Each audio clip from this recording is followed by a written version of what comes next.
Le président de la République donne à partir de la Moukata de Tayaret le coup d'envoi officiel de l'ouverture de l'année scolaire 2023-2024.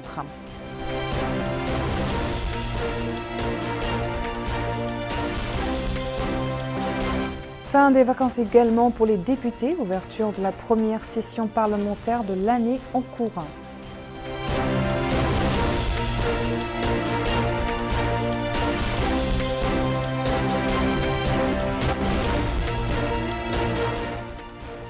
Le département de l'agriculture entame la campagne de lutte contre les déprédateurs dans les zones agropastorales.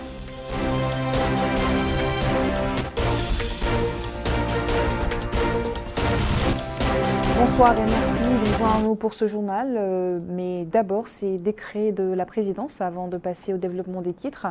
Il s'agit de décrets annonçant les nominations de messieurs Izidbi Mohamed Mahmoud et d'Ahmadou Edi Mohamed Razi, conseillers à la présidence de la République, ainsi que de madame Djindabal au poste de vice-présidente du Conseil national de l'éducation.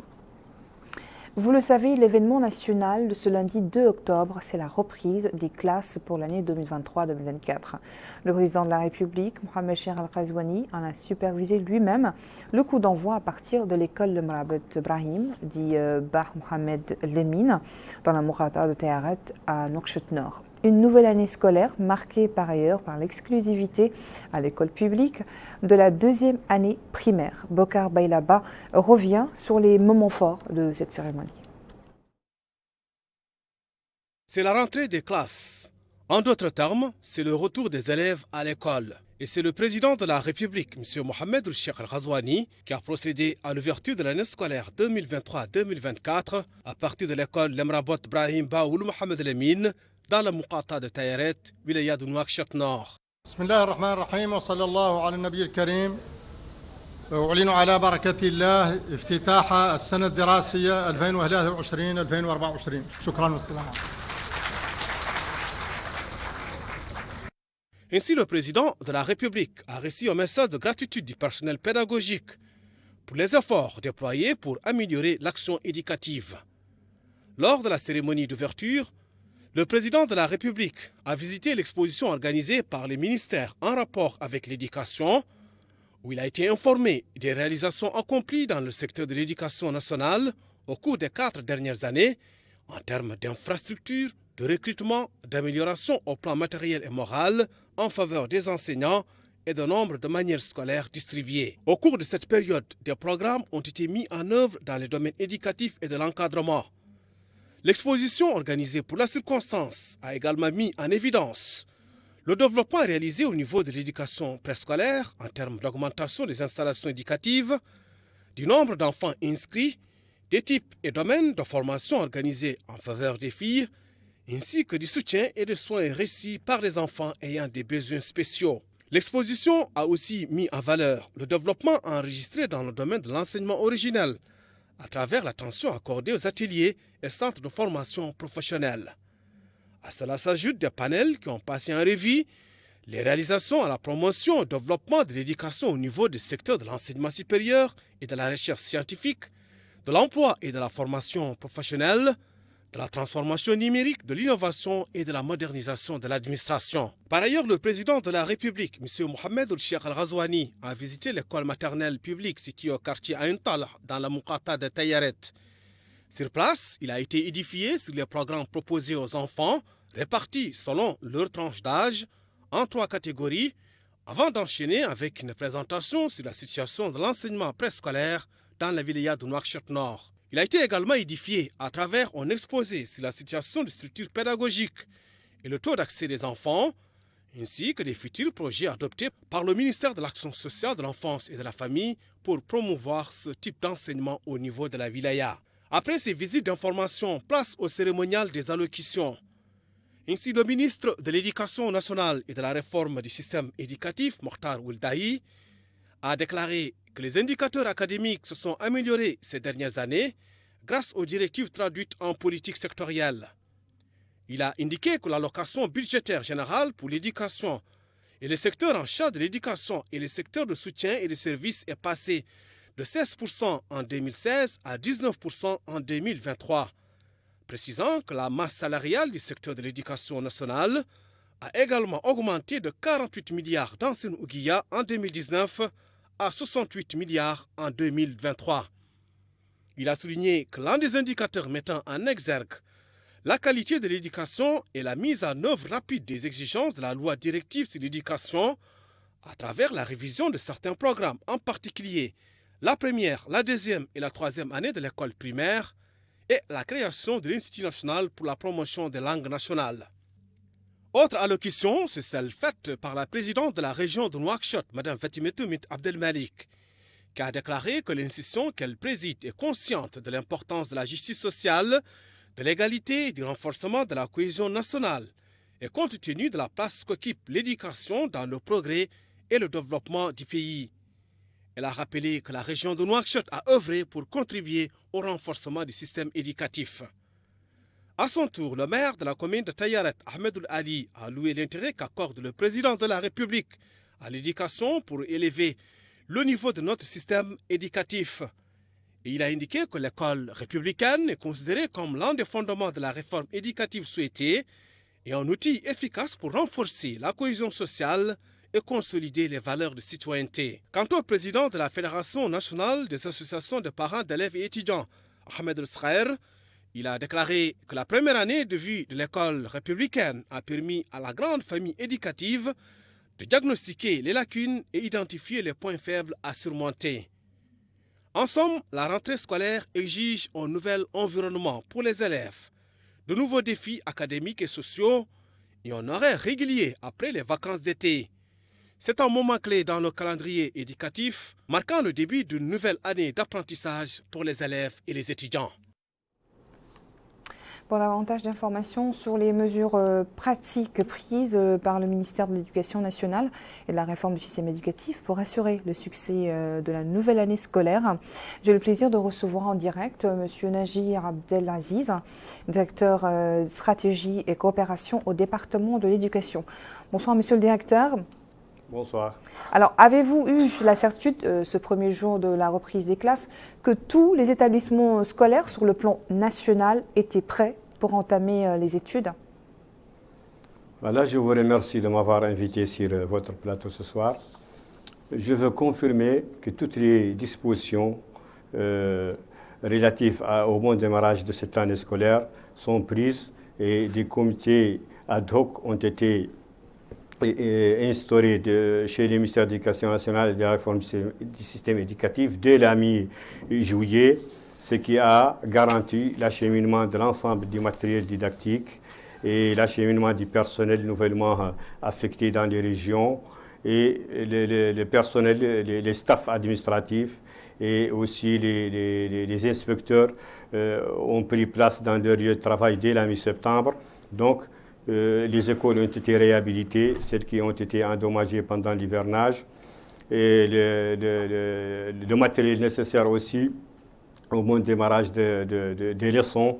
Et la première leçon qui a été dispensée aujourd'hui sur les valeurs de la République dans les 6e années et les premières années du collège et du lycée. Tout cela a été fait avec le symbole de la supervision de personnel du président de la République, son Excellence Mohamed Cheikh Ghazouani, qui a supervisé donc en personne le lancement de cette année scolaire. Nous estimons déjà que c'est une réussite. Alors quel message, justement, vous parlez de la supervision du président de la République concernant le lancement justement de cette année scolaire. Quel message aujourd'hui comprendre face à ce message, face à cette ouverture que le président de la République a fait aujourd'hui à l'école Tayaret?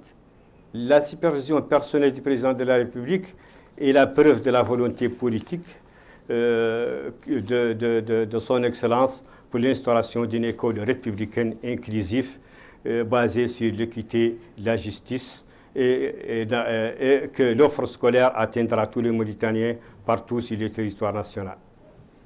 Et cette année, l'école publique a l'exclusivité de la deuxième année fondamentale après la première année du même cycle. Quelles dispositions, en conséquence, votre département a-t-il pris en termes de ressources humaines, d'infrastructures pour garantir le succès justement de cette activité? Toutes ces mesures ont été prises dès l'année dernière avec l'application ou l'obligation de l'inscription des premières années dans l'école publique. Donc cette année, c'est juste la même chose. Toutes les dispositions qui garantissent l'accueil et l'accessibilité des élèves de la deuxième année dans les écoles publiques sont prises déjà. Ces dispositions sont déjà prises. Donc, les élèves de la première année cette année ne font que suivre ce qui a été fait l'année dernière. Donc, je pense que toutes les mesures sont prises et après la prise de contact avec les responsables régionaux, les directeurs régionaux et les inspecteurs départementaux, les informations qui sont réunies ce soir, tous ils sont unanimes que c'est une réussite cette deuxième année de l'école républicaine. Et concernant les manuels scolaires édités par l'IPN, l'Institut pédagogique national, sont-ils présentement disponibles dans les kiosques et en quantité suffisante? L'Institut pédagogique national a commandé des millions d'exemplaires de manuels scolaires. Ils doivent être acheminés dès la mi-octobre et atteindront tous les kiosques sur toutes les muqata'a du pays. Eh bien, merci beaucoup, monsieur le directeur, monsieur Naji Abdelaziz. Je rappelle que vous êtes le directeur stratégie et coopération au département de l'éducation. Nous allons à présent avec Mohamed Khattat vivre l'ambiance de la rentrée scolaire au niveau des wilayas de Nouakchott-Ouest et Sud, sous la supervision de leurs autorités administratives et en présence du personnel pédagogique et de certains parents d'élèves. Ici, à l'école Ibn Sina, dans la Muqata'a de Tefrakh-Zener, le vent de la wilaya de Nouakchott-Ouest, c'est le Wali, M. Mrabbi Rabou Boun Abidine, qui a supervisé la rentrée scolaire 2023-2024, soulignant que cette cérémonie est devenue une tradition depuis l'investiture du président de la République, M. Mohamed Ould Cheikh Al-Qazouani. Cela a-t-il dit pour assurer l'ouverture des classes dans des conditions acceptables et satisfaisantes, et pour traduire dans les faits l'attention particulière qu'accorde le président de la République au département de l'éducation, notamment à l'école républicaine, locomotive du développement qui vise à renforcer les efforts gouvernementaux sur lesquels veille le Premier ministre M. Mohamed Bilal Messoud. Je saisis cette occasion, a dit le Wali, pour appeler la famille éducative à renforcer davantage les efforts entrepris pour rehausser le rendement du système éducatif, accompagner les réformes opérées dans le secteur et contribuer à l'ancrage de l'école républicaine. Il a précisé que l'administration, conformément aux hautes instructions, accompagnera cette opération avec fermeté et sérieux et restera à leur service pour bâtir les ponts de confiance entre tous les partenaires de l'action pédagogique, sachant qu'il a été décidé de rendre obligatoire l'uniforme scolaire au niveau des écoles primaires, visant à consolider les principes d'équité et d'égalité, à gommer les différences des associations des parents d'élèves devant y veiller. De son côté, le maire de Tefrakh-Zener, M. Talib Boulmahjoub, a souligné les efforts de sa commune dans l'appui aux écoles publiques grâce au projet qu'il a lancé en 2019, améliorant les infrastructures et équipements scolaires. La présidente de la Fédération des parents d'élèves à Tefrakh-Zener a souligné les efforts entrepris en matière de réforme du système éducatif, notamment l'instauration de l'école républicaine. Le Wali de Nouakchott-Ouest, M. Mrabbi Rabou Boun Abidine, s'est ensuite rendu à l'école d'excellence Mohamed Mahmoud Ould-Tlamid, où il a visité des salles de classe et suivi un cours portant sur le préambule de la Constitution, les principes de la démocratie, les libertés, certaines conventions internationales ratifiées par notre pays, entre autres. Les élèves ont exprimé leur satisfaction pour ce retour sur les bancs et leur disponibilité à suivre quotidiennement et avec assiduité leur programme scolaire. Il est à noter que dans la wilaya de Nouakchott-Ouest, 39 établissements scolaires, 18 collèges et lycées accueillent plus de 13 000 élèves pour le primaire et plus de 16 000 pour le secondaire, qui sont enseignés par 480 instituteurs et 658 professeurs. La cérémonie d'ouverture de la nouvelle année scolaire dans la wilaya de Nouakchott-Ouest a été l'occasion pour le groupement général de la sécurité routière, le GGSR, de sensibiliser dans les salles de classe les élèves sur la sécurité routière et les règles à observer pour être en sécurité en traversant la route. Là, c'est la levée du drapeau dans une école de la wilaya de Nouakchott-Sud où le Wali, les autorités administratives et sécuritaires ainsi que les ULI ont pris place dans une salle de classe pour suivre un cours dont le sujet a été écrit sur le tableau noir par le Wali lui-même, avant de donner le là de la nouvelle rentrée scolaire, en prononçant un discours dans lequel il s'est dit heureux de présider cette nouvelle rentrée scolaire 2023-2024 dans cette cérémonie, devenue une tradition depuis que le président de la République, M. Mohamed El-Cheikh Al-Qazouani, est à la tête du pays, sachant l'intérêt qu'il accorde à la promotion de l'éducation, notamment l'instauration de l'école républicaine, ce qui redonne à nos établissements d'enseignement l'occasion de jouer le rôle de champ de valeurs républicaines et comme un pilier de développement et de l'unité nationale. Dans la wilaya de Nouakchott Sud, plus de 80 000 élèves apprennent dans plus de 100 écoles réparties dans le primaire et le secondaire.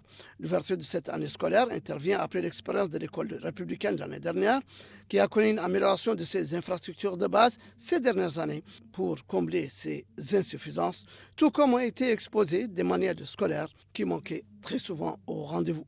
Le Wali et sa délégation ont par la suite visité plusieurs écoles, marquant des arrêts dans certaines salles de classe et appelant à améliorer la rentabilité pédagogique et à contribuer à relever sensiblement le niveau du système éducatif. Je vous le disais en titre, c'est aussi la fin des vacances pour les députés. La rentrée parlementaire a repris en effet ce lundi. La première session de l'année parlementaire a été inaugurée par un discours du président de l'Assemblée nationale, Mohamed Bamba Maguette, dans lequel il a souligné l'importance de la conjoncture dans laquelle se trouve le pays. Cette ouverture marquée par les visites du président de la République, Mohamed El-Cheikh Al-Qazouani, pour s'enquérir sur le terrain de l'état d'avancement de la mise en œuvre de programmes élaborés dans le but de généraliser l'accès des citoyens aux services sociaux de base et de parvenir à un développement durable. Mohamed Khatat nous livre la traduction intégrale de ce discours. Messieurs les ministres, collègues députés, mesdames et messieurs, nous ouvrons aujourd'hui avec la bénédiction d'Allah les travaux de notre première session ordinaire de l'année parlementaire 2023-2024. Alors que nous sommes encore dans l'atmosphère parfumée de l'anniversaire de la naissance du saint prophète, paix et salut sur lui, et après avoir eu l'occasion de communiquer en direct avec nos circonscriptions électorales respectives afin de s'enquérir de près de leur situation et de leurs préoccupations. Vous n'êtes pas sans savoir l'importance particulière de la première session ordinaire de chaque année parlementaire en ce qu'elle connaît, entre autres, la discussion du projet de loi de finances qui concrétise la politique générale du gouvernement au cours d'une année déterminée. Notre présente session se tient dans une circonstance politique particulière, caractérisée par les visites effectuées par son Excellence le Président de la République, M. Mohamed El-Cheikh Al-Qazouani, pour s'enquérir sur le terrain de l'état d'avancement de la mise en œuvre des programmes élaborés dans le but de généraliser l'accès des citoyens aux services sociaux de base et de parvenir à un développement durable.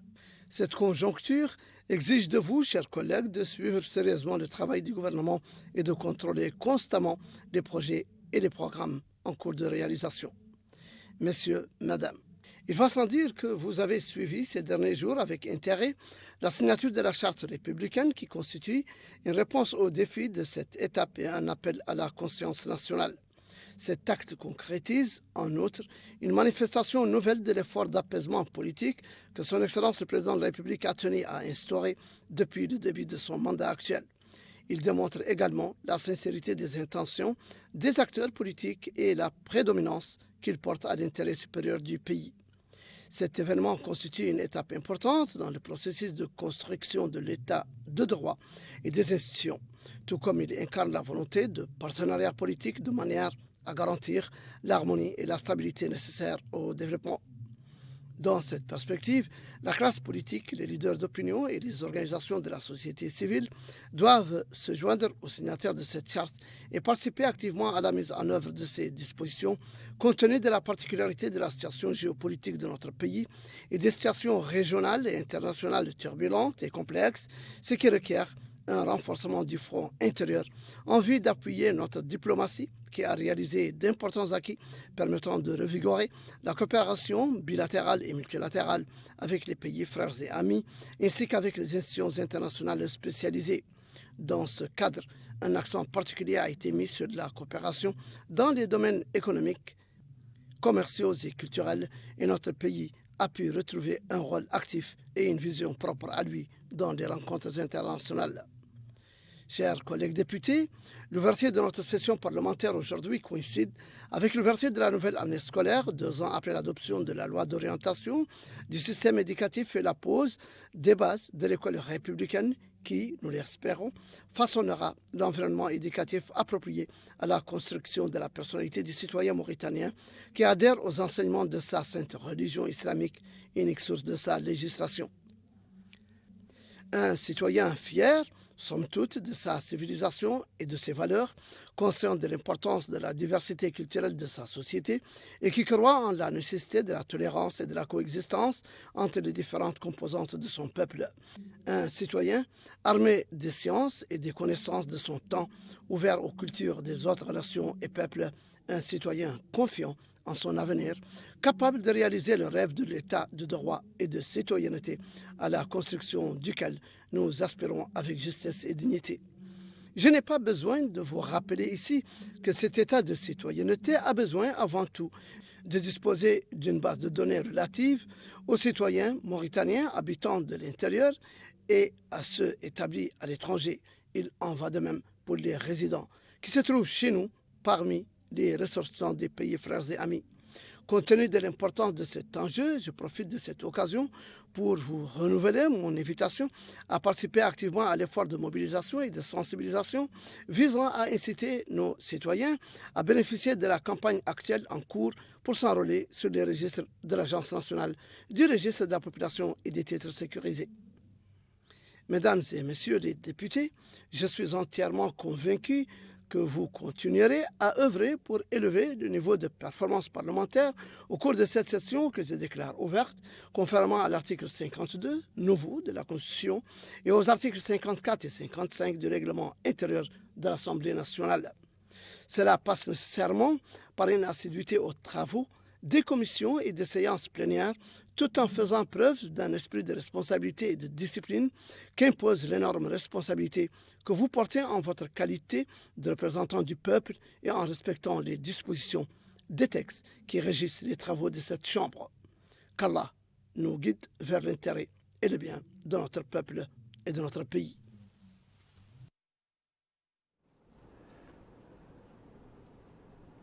L'actualité marquée aussi ce jour à Nouakchott par le lancement de la campagne contre les déprédateurs au niveau des zones agro-pastorales.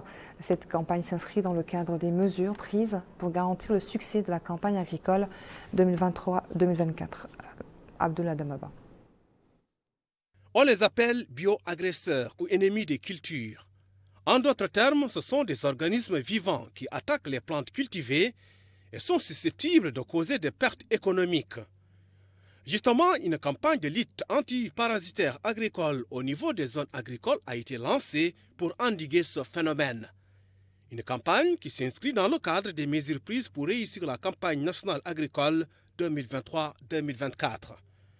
Et à cette occasion, le ministre de l'Agriculture, Mamaoul Beybat, a indiqué que l'objectif de cette campagne et de renforcer les efforts visant à élever le niveau de la production agricole nationale en espérant que cela contribuera à atteindre l'autosuffisance alimentaire.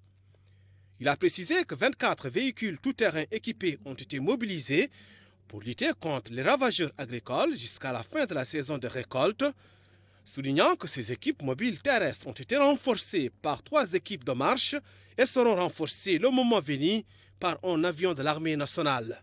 A rappeler que les organismes nuisibles aux végétaux comprennent l'ensemble des ennemis des cultures et se répartissent en 3 grandes familles, les agents phytopathogènes, les ravageurs animaux et les adventices, mauvaises herbes qui concurrencent les plantes cultivées. Cet élément est donc signé Bokar Bailaba, autant pour moi. Le rappel des principaux titres. Le président de la République donne à partir de la Mourata de Théaret le coup d'envoi officiel de l'ouverture de l'année scolaire 2023-2024. Ouverture de la première session parlementaire de l'année en cours.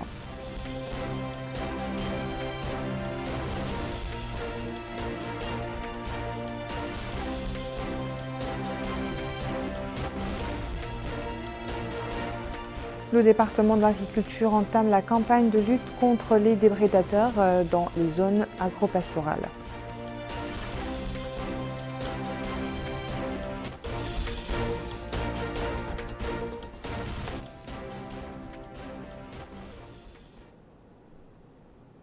Merci à vous de nous avoir suivis et très bonne suite de programme sur El Mauritania. Tout de suite, votre émission Zoom sur avec Addaï Khetala. Bonne soirée.